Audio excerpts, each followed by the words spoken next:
Hai semuanya, izin memperkenalkan diri, saya Astrid Parahelia dari kelas 12 MIPA 2 siswa SMA Negeri 1 Bungkayang.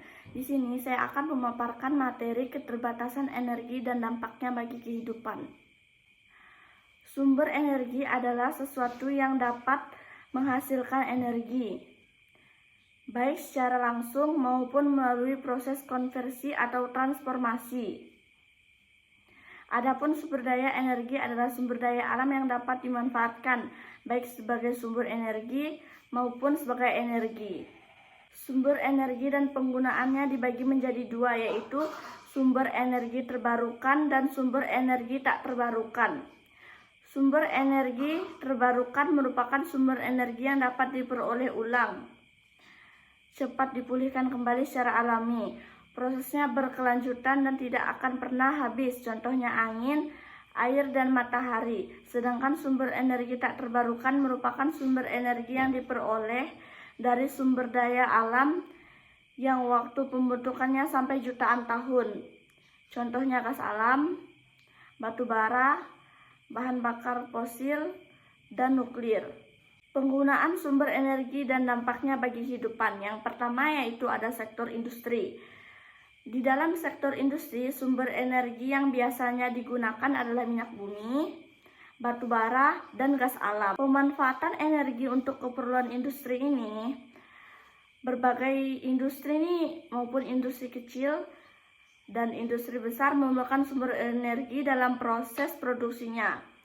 Sumber industri yang biasa digunakan adalah minyak bumi, batu bara, dan gas alam. Untuk industri kecil tak jarang juga pemanfaatan sumber energi dari kayu untuk bahan bakar. Sedangkan yang kedua yaitu ada sektor transportasi. Sektor transportasi biasanya digunakan pada bahan bakar minyak, gas, dan biofuel. Dampaknya yaitu dapat menimbulkan polusi udara dan suara, serta dapat menimbulkan kemacetan. Pemanfaatan energi untuk keperluan transportasi, salah satu faktor pemanfaatannya itu tak terbarukan. Hal ini karena bahan bakar untuk kendaraan di Indonesia saat ini masih didominasi oleh bahan bakar minyak. Penggunaan BBM atau bahan bakar minyak juga di sektor transportasi menimbulkan beberapa masalah, yaitu pencemaran udara. Sedangkan sektor rumah tangga memerlukan bahan bakar dalam kehidupan sehari-hari seperti bahan bakar minyak, LPG, dan gas bumi.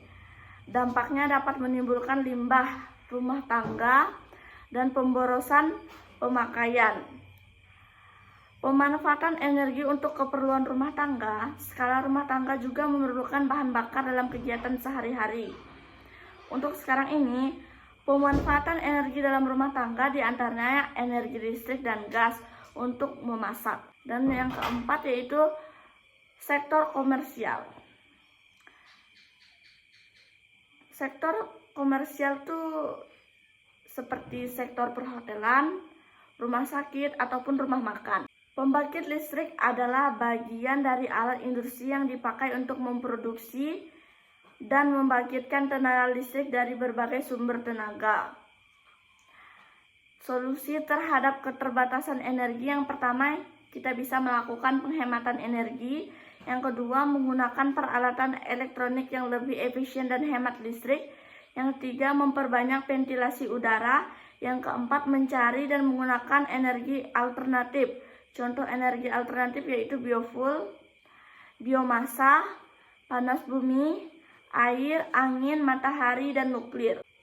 Berapa contoh sumber energi terbarukan yaitu biomasa, biofuel atau bahan bakar hayati, panas bumi atau geotermal, tenaga air, energi angin, tenaga nuklir, tenaga surya, gelombang laut, dan pasang surut air laut.